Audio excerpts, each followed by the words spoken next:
Yo Gotti is cooked. What if I told you that the Young Dolph trial is exposing names and connections that no one expected to hear in open court, including Yo Gotti himself? This case isn't just about a tragic loss, it's unraveling years of beef, rumors of $100,000 bounties, and a shocking courtroom strategy that could turn the tables on some of the most powerful figures in Memphis rap. But here's the real question. Why is Yo Gotti's name even being mentioned when he hasn't been charged with anything at all? Stick around, because what we're about to break down might just change how you see this entire feud.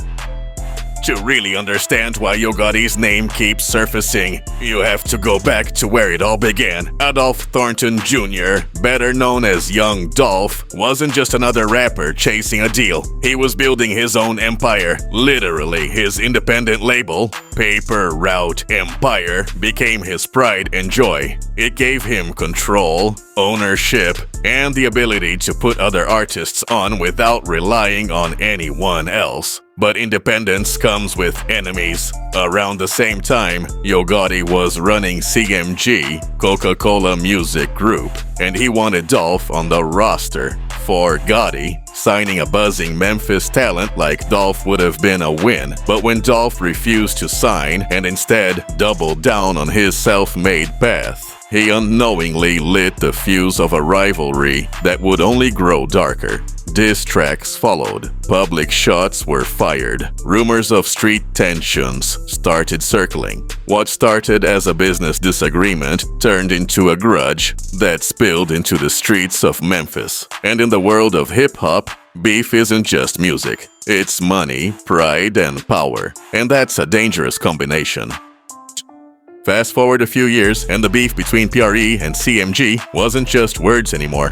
During the current trial, star witness Cornelius Smith dropped a bombshell. He claimed that Yo Gotti's brother, Anthony Big Jook Mims, put out a $100,000 bounty on Young Dolph. According to testimony, it wasn't just Dolph who had a price on his head. Multiple PRE artists allegedly had bags placed on them, with Dolph being the biggest target. Now, in court, words like allegedly and rumors matter. Nothing here has been proven against Yo Gotti himself, but the fact that Big Jook's name was said out loud in connection to money on Dolph's life, that alone was enough to set social media on fire. And here's where the speculation grows. If the bounty was real, why wasn't Big Jook ever charged? Why did this all fall onto someone else's shoulders instead? So I told him to give it to the lady in the door who like a grandma figure to me or whatever, and he gave her $500 in a letter. $500 in a letter. Yeah. And obviously you're supposed to get $40,000. Right. But you got $500 in a letter. You saying right here, yeah. And what was the substance of the letter? Saying that Jook said that we get caught up, you know, make sure we had the best lawyers and all that old stuff is hot right now. And this first payment is when you get back from Atlanta. Yeah. How did you get into Atlanta? Me and my girl had went out there. After they found the car, we went on out there. Okay. Get scarce. Yeah. I got scared. I got on them. Did y'all drive out there? Yeah, we drove out there. Stay in a hotel? Yeah, stayed in a hotel. About how long were you gone? I was gone a couple days. I ain't had any more money on me. Don't have money, you gotta come back. Yeah, I gotta come back. And you come back, you pick up that money from the old woman? Yeah, I picked up the money from her, and I saw how much it was. I'm like, hell, you know what I'm saying? Is there any other payment coming? All the payments stopped, All the payments stopped. Everything stopped. That someone else is Hernandez Govan, also known in the streets as Gon. In this trial, prosecutors painted him as the mastermind. They say he was the one who connected the shooters, coordinated the plan, and expected to get a piece of that $100,000 payout. But Govan's defense tells a completely different story. They say he's no mastermind at all, just a hustler from Orange Mound who sold pills, gambled on sports, and barely had enough money to live. According to them, Govan is the fall guy, a throwaway name police could pin the murder on while leaving bigger names untouched. Even more suspicious, some witnesses said the streets believed Govan might have been an informant. From day one, people whispered that he was too close to law enforcement, too eager to talk. If that's true, it raises another question. Why would a supposed snitch be trusted to carry out one of the biggest hits in Memphis rap history? There have been multiple attempts on Mr. Dolph's life. Twice in Charlotte by other folks, and once in Los Angeles. Everybody in Memphis knew there was a price on their head because there was a war between PRE and CMG. They were shooting each other. Yo Gotti's car was shot up here. The song 100 Shots came up after one of these things.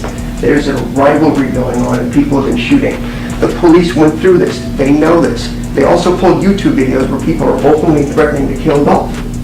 It's in their slideshow. You know what they call their investigation? Operation Cookie Monster. That's how tasteful this whole thing has gotten with these folks.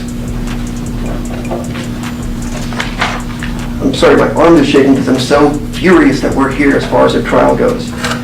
So the other thing the government hasn't told you when we talk about first impressions is, for weeks prior to the November 17, 2021 shooting, nobody called Govan, talked to him, did anything via Justin Johnson or Cornelius Smith.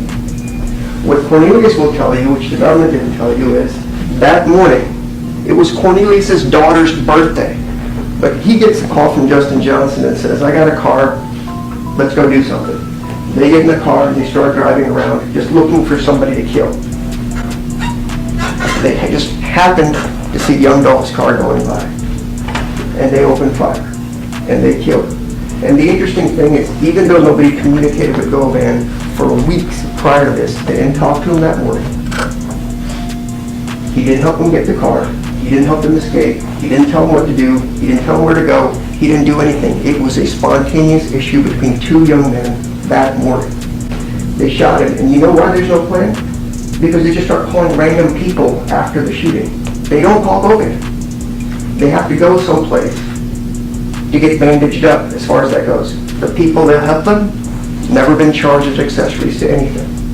At the center of it all are the actual trigger men, Cornelius Smith and Justin Johnson, better known as Straight Drop. Smith admitted he first met Govan through a mutual connection. Johnson, on the other hand, wasn't just another street figure. He was an aspiring rapper who reportedly wanted a spot on CMG. That alone gave him a motive, proximity to the label, and a chance to prove himself. According to testimony, the critical moment happened at a meeting inside Govan's home. Smith, Johnson, Govan, and Big Jook were all allegedly present. Smith claims Big Jook dropped the chilling line, "We got 100K on Dolph." Now here's where it gets tricky. Smith also admitted that after that meeting there were weeks of no communication. The shooters didn't even talk to Govan in the lead up to the actual murder. Which begs the question, was this truly a coordinated hit or a crime of opportunity fueled by an already existing rivalry? Because we didn't know we were gonna get shot. Ain't nobody know we were gonna get shot. You didn't plan on getting shot.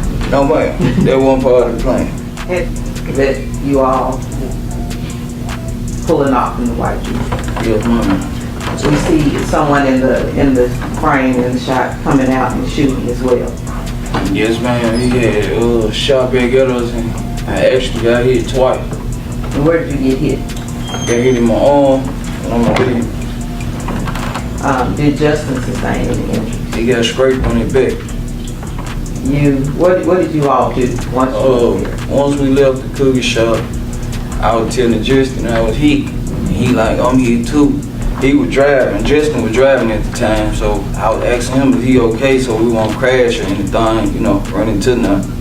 We went back to the house in front of Mr. Hernandez Govan house, and I jumped out the Mercedes Benz and jumped into a Suburban truck and moved on out the way. Mr. Justin parked. Let me stop you for a minute. When you all were planning to get hits on any of the PRE like this, and then even once you saw Dolph, did you have a plan as to what you were going to do afterwards? Not necessarily. We was going back because we didn't know we were gonna get shot. Ain't nobody know we were gonna get shot. You didn't plan on getting shot? No man, that wasn't part of the plan. November 17th, 2021. A day Memphis will never forget. Cornelius Smith says it started out normal, even with him celebrating his daughter's birthday. But that morning, Justin Johnson called him with a plan. They had a car, they were riding around, and when they spotted Dolph's vehicle parked outside a cookie shop, they didn't hesitate. In broad daylight, they opened fire, ending the life of one of Memphis's most beloved artists. What happened after the murder was just as puzzling. Instead of carefully covering their tracks, they abandoned the getaway car across the street from Govan's home, almost like they were begging investigators to connect him. And when Smith was arrested, he told everything, from the pills Govan sold him, to the alleged bounty, to the gun that was supposedly provided. He didn't just point fingers, he pointed them in every direction. The only crime that's being committed here today is in this courtroom. It's been committed for the last 3 days. This poor man will never get his life back because of what's happened. He's been threatened because they all think he's involved in the Young Dolph murder, and everybody loves Dolph. Dolph has been threatened for years. He moved away from Memphis 5 years ago. He had 3 old bullets in his body from other times he'd been shot at by people, being in Charlotte, being in Los Angeles. Everybody knew there was a price on his head. There is no plan. You all should be embarrassed as a community that your district attorney thinks this evidence is sufficient to take a man's life for first-degree murder. You should be embarrassed that this is the person you voted for that brings this type of case. Just embarrassed. Many of you said you had a problem with the criminal justice system because too many people go free or they get bond. What they don't tell you, what the government doesn't tell you and the press doesn't cover, is this is what happens when you don't have an advocate that knows what the hell they're doing, checks all the records, fights for you, and shows you that he didn't do it. That's just another black man that is of no value from Orange Mound, that's poor, that has never had a voice in his life. I'm fixing that. My team is fixing that. He is indigent, he is poor, and he deserves better than he's gotten in this case.